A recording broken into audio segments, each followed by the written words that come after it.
नमस्कार मंडळी, कशात सगळे? गोलपोस्ट मराठीच्या एका नवीन व्हिडिओमध्ये तुमचं पुन्हा एकदा स्वागत आहे. आपला फुटबॉल. आपली भाषा.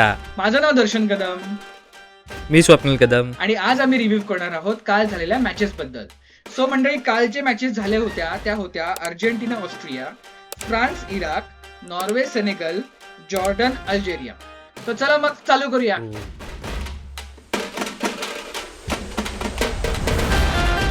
येस, आपण जी महत्वाची जी मॅच होती कालची जी झालेली ती थोडीशी शेवटाला ठेवूया आणि आपण बाकीच्या मॅचेसचं आधी बोलून घेऊया. काय म्हणतोस? म्हणजे स्वप्नील, महत्वाची मॅच म्हणजे नक्की तू कुठल्या मॅच बद्दल बोलतोय?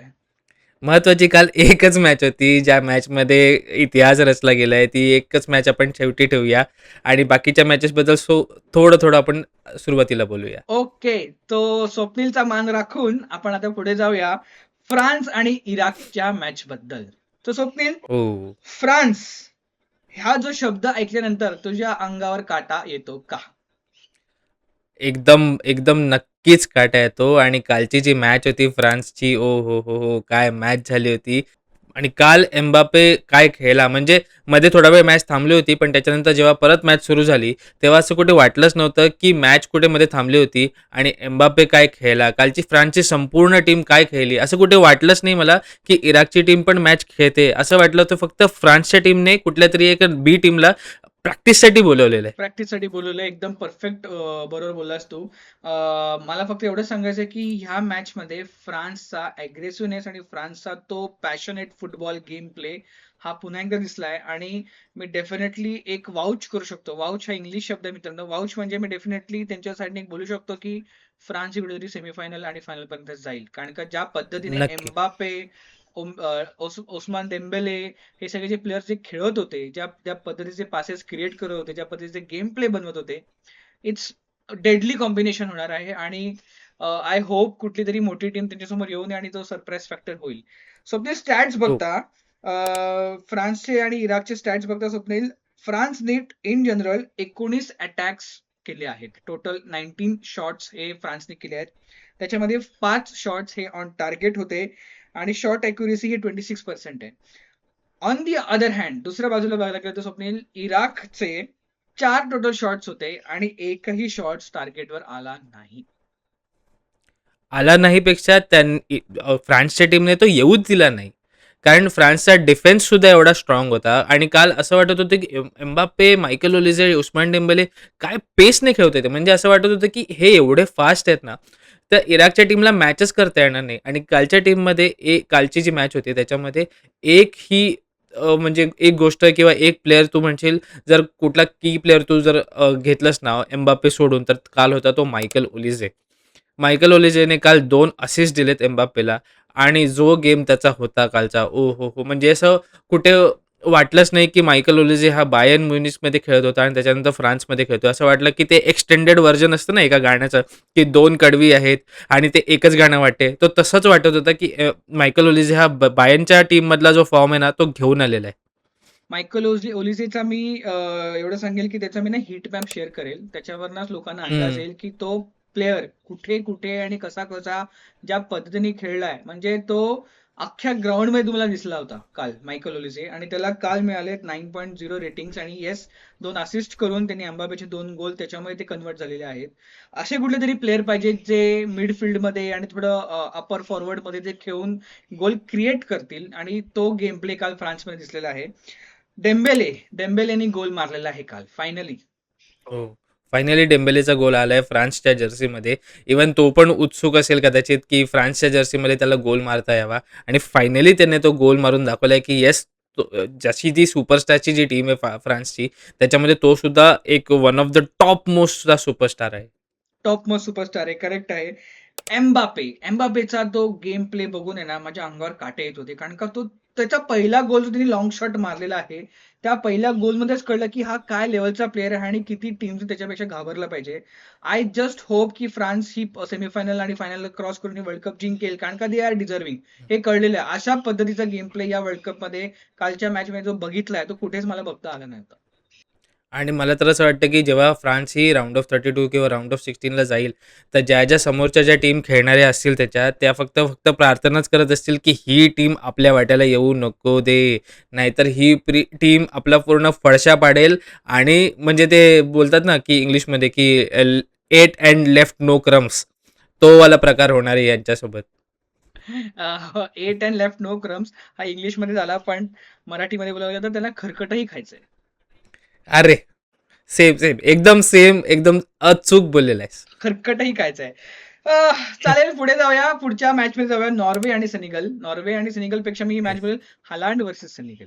ही मॅच अख्खी हालांड वर्सेस सेनेगल. सेनेगलची मॅच होती, कारण का त्यांच्या बाकीच्या प्लेयर्स मध्ये काही एवढं दिसलं नाही मला game play, to be very honest.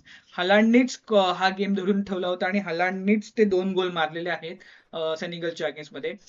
Senegal बद्दल तुला काय वाटतं स्वप्नील? सादिओ माने आणि त्याचा जो प्लेअर आहे आयसार, याच्याबद्दल ह्यांनी पण चांगले गेम खेळले बाय द वे. यांचा गेम चांगलाच होता, पण माझा एक कॉन्ट्रोवर्शियल किंवा एक हार्श ओपिनियन जर तू बोलशील, तर सेनेगल ही काल घाण खेळली.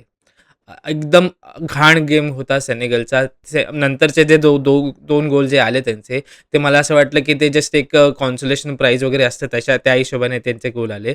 पण सेनेगलचा गेम हा कालचा खूप घाण होता. काल जो गेम झाला होता नॉर्वेचा, ओ हो हो हो, काल हॅलंड काय खेळला होता तुला माहिती आहे का? नॉर्वेच्या टीममध्ये सॉर्लॉथ नावाचा पण एक स्ट्रायकर आहे त्यांचा. तो लिटरली विंग्सला खेळत होता. तो one of the best striker आहे लीग्समधला, आणि तो विंग्सला खेळत होता आणि हालांडला फ्रंट स्टेज दिला होता. 4-4-2च्या लाईनअपमध्ये ते लोक खेळत होते, आणि तरीसुद्धा हालांड तो त्याचा नॅचरल गेम खेळला.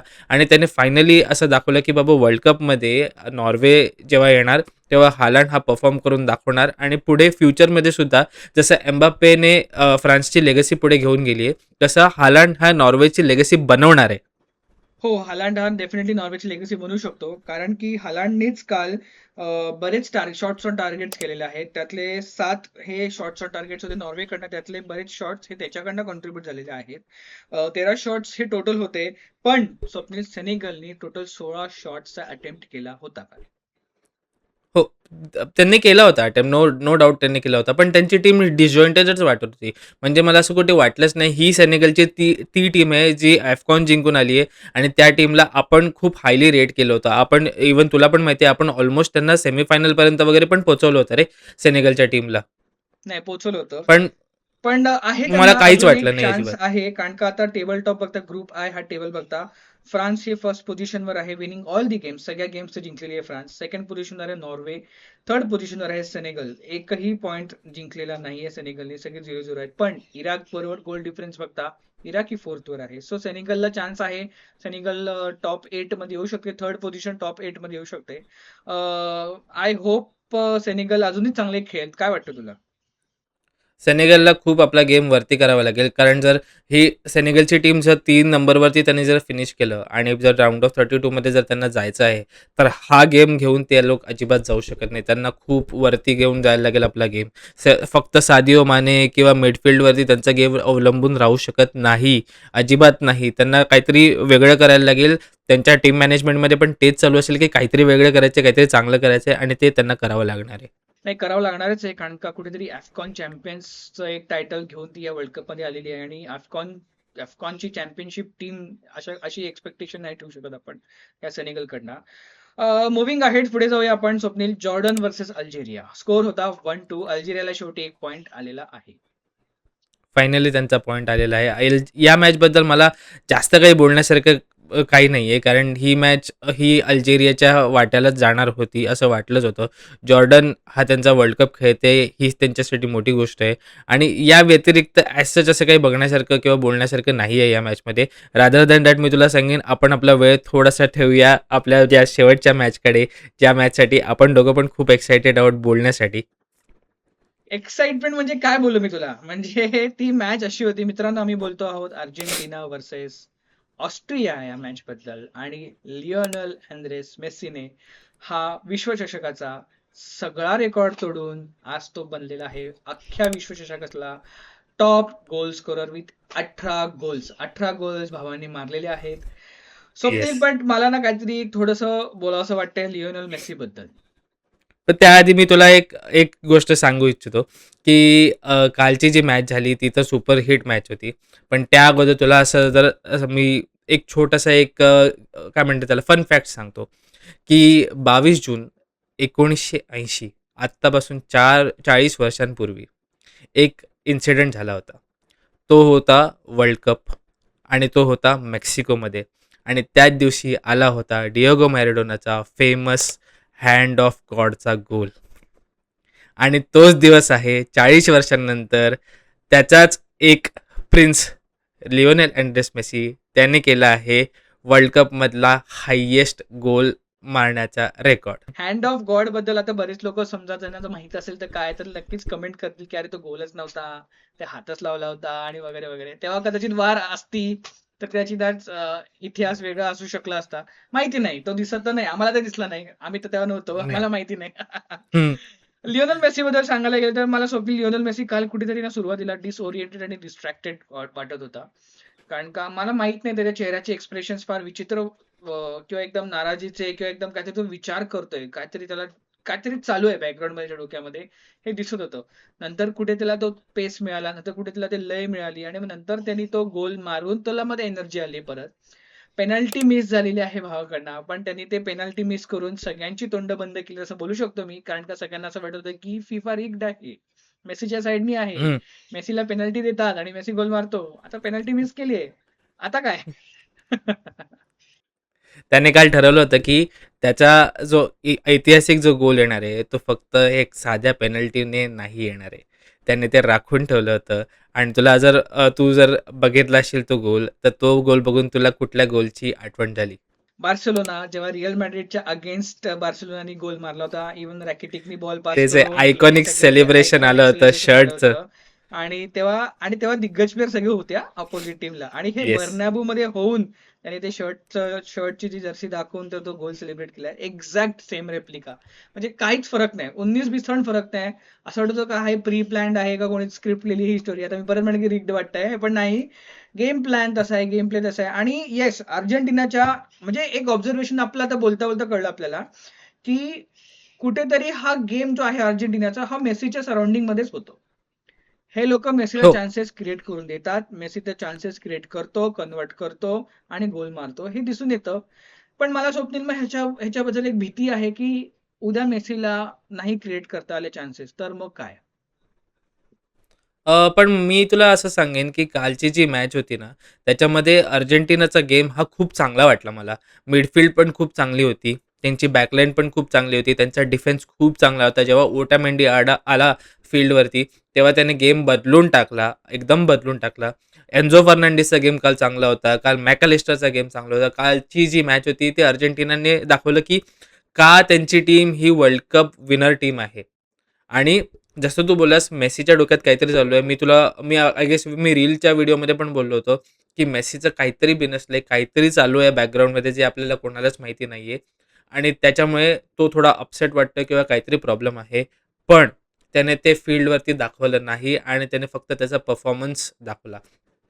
मेसीच्या बाबांची तब्येत फार खराब आहे, हे आता मध्ये तरी बातम्या बाहेर येत असं होत्या. ऐकलं होतं. असं असं होतं. आय ऐकलं होप होतं. ते रिकवर होतील. ते त्यांच्या आपल्या सगळ्यांच्या प्रार्थना आणि आपल्या फॅनच्या प्रार्थना त्यांच्याबरोबर आहेत, मेसी बरोबर आहे.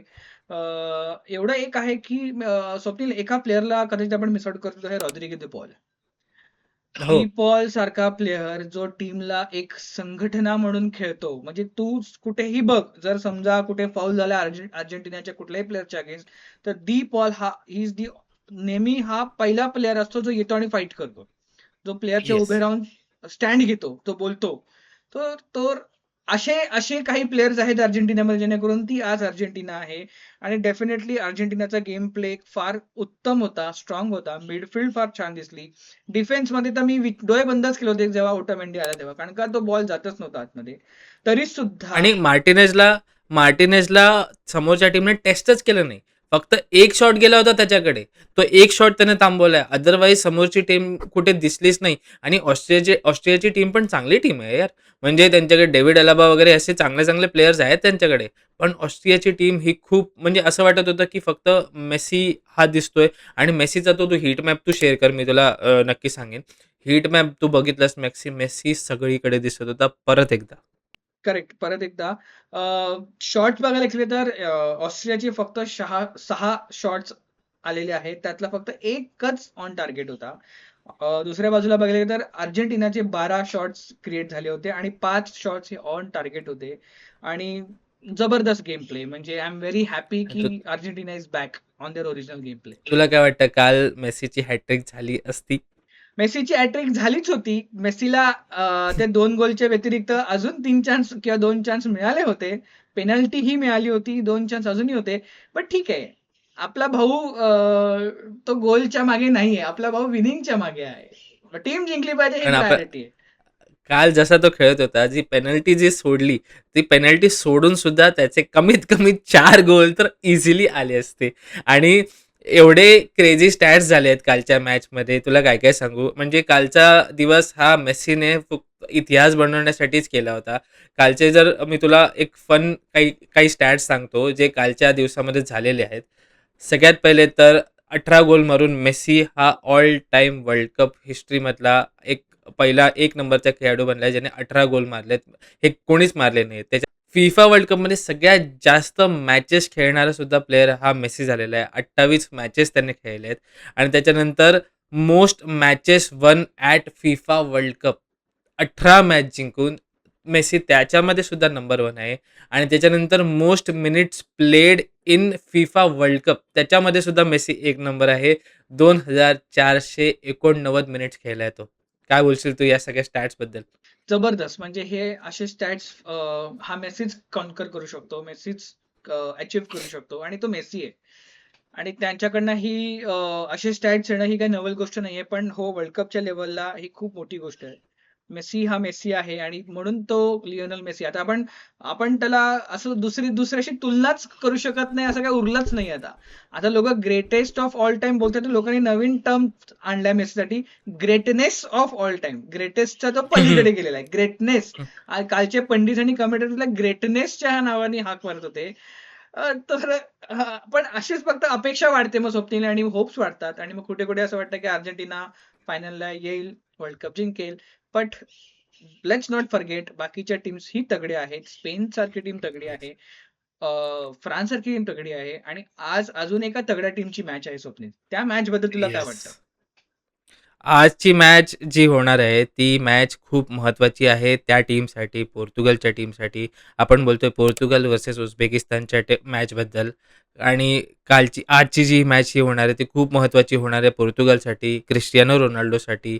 आणि मला कुठेतरी असं वाटतं की यावेळी पोर्तुगल चांगला गेम खेळेल. नाही, खेळेल आणि त्यांना खेळावंच लागेल. कारण का मला स्वप्नील एक जाणून घ्यायचं तुझ्याकडनं. समजा आज आपण मला 2 चान्सेस किंवा आपण एक 2 आउटकम्स याच्यावर डिस्कस करूया. एक तर एक आउटकम असा आहे की पोर्तुगल ही जिंकते मॅच. ओके. दुसरा हम्म, आउटकम असा हम्म. आहे की पोर्तुगल ही मॅच ड्रॉ करते आणि तिसरा आउटकम माहित नाही होईल की नाही होईल, की पोर्तुगल ही मॅच हरते.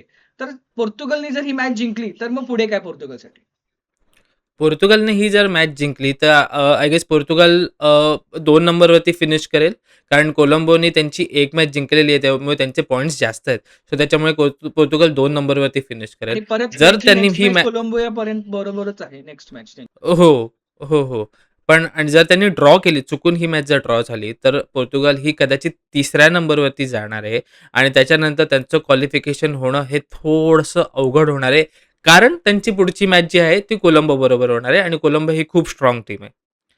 जर चुकून ही मॅच पोर्तुगाल हरली, तर त्यांचं वर्ल्ड कपचं स्वप्न हे तुटणार आहे. अच्छा, मग त्यांना चान्स नाहीये अजून पुढे जर समजा ही मॅच हरली तर? म्हणजे कोलंबियाच्या कारण अगेन्स्ट जाऊ दे, पण जर त्यांचं टेबल बघता तर पोर्तुगल आजही थर्ड पोझिशनवर आहे. पण मग हा, येस. उझबेकिस्तानला 1 पॉईंट मिळेल आणि उझबेकिस्तान कदाचित थर्डवर जम्प करू शकते. येस, पण त्याच्यानंतर मग तो गोल डिफरन्सवरती जाणार. आणि जर गोल डिफरन्सवरती जेव्हा जाईल, तेव्हा हेड टू हेड सुद्धा त्याच्यामध्ये एक महत्त्वाचा फॅक्टर आहे. तर त्याच्यामुळे जर चुकून मॅच पोर्तुगल हरली, तर त्याच्यामध्ये पोर्तुगलचंच नुकसान आहे. आणि त्याच्यानंतर त्यांचं वर्ल्ड कपचं स्वप्न हे संपल्यातच जमा आहे. संपल्यात जमा आहे, पण असं होणार नाही अशी अपेक्षा ठेवूया. कारण का त्या टीममध्ये आहे Bernardo Silva, Bernardo, Bruno Fernandes, Neto, Ronaldo, Vitinha, Neves हे सगळे स्टार प्लेअर आहेत. ऑन पेपर ही टीम फार तगडी आहे आणि ही नाही करून देणार अशी माझी अपेक्षा आहे. सी ऑन पेपर ही टीम स्ट्रॉंग आहे हे आपण पहिल्यापासून बोलतोय, पण त्याच्यानंतर सुद्धा या टीमने DR कॉंगो बरोबर मॅच ड्रॉ केली होती. सो त्याच्यामुळे कुठेतरी आता ती खुन्नस घेऊन उतरावं लागेल त्यांना मैदानामध्ये, तरच काहीतरी होणार आहे. अदरवाईज काहीच नाही होऊ शकणार. आज रोनाल्डोला किती पासेस मिळतील स्वप्नील, तुला काय वाटतं? आज रोनाल्डोने पाचची वाट बघत राहावी असंच मला नाही वाटत आहे. तर त्यांनी जर पाचची वाट घेतली तर त्याचा गेम तसा नाहीच आहे मुळात. तर कारण तो चान्सेस क्रिएट करणं याच्यामध्ये त्याचा गेम नसतो जास्तीत जास्त. पण त्याला कुठेतरी आपला गेम थोडासा ट्विक करावा लागेल, थोडासा बदलावा लागेल, की फक्त पाचची वाट न बघता काहीतरी करून तो क्रिएशन करावा लागेल आणि तरच त्याला त्याचा फायदा होणार आहे. अदरवाईज हा पहिल्या मॅच सारखाच हा रिझल्ट सुद्धा होऊ शकेल.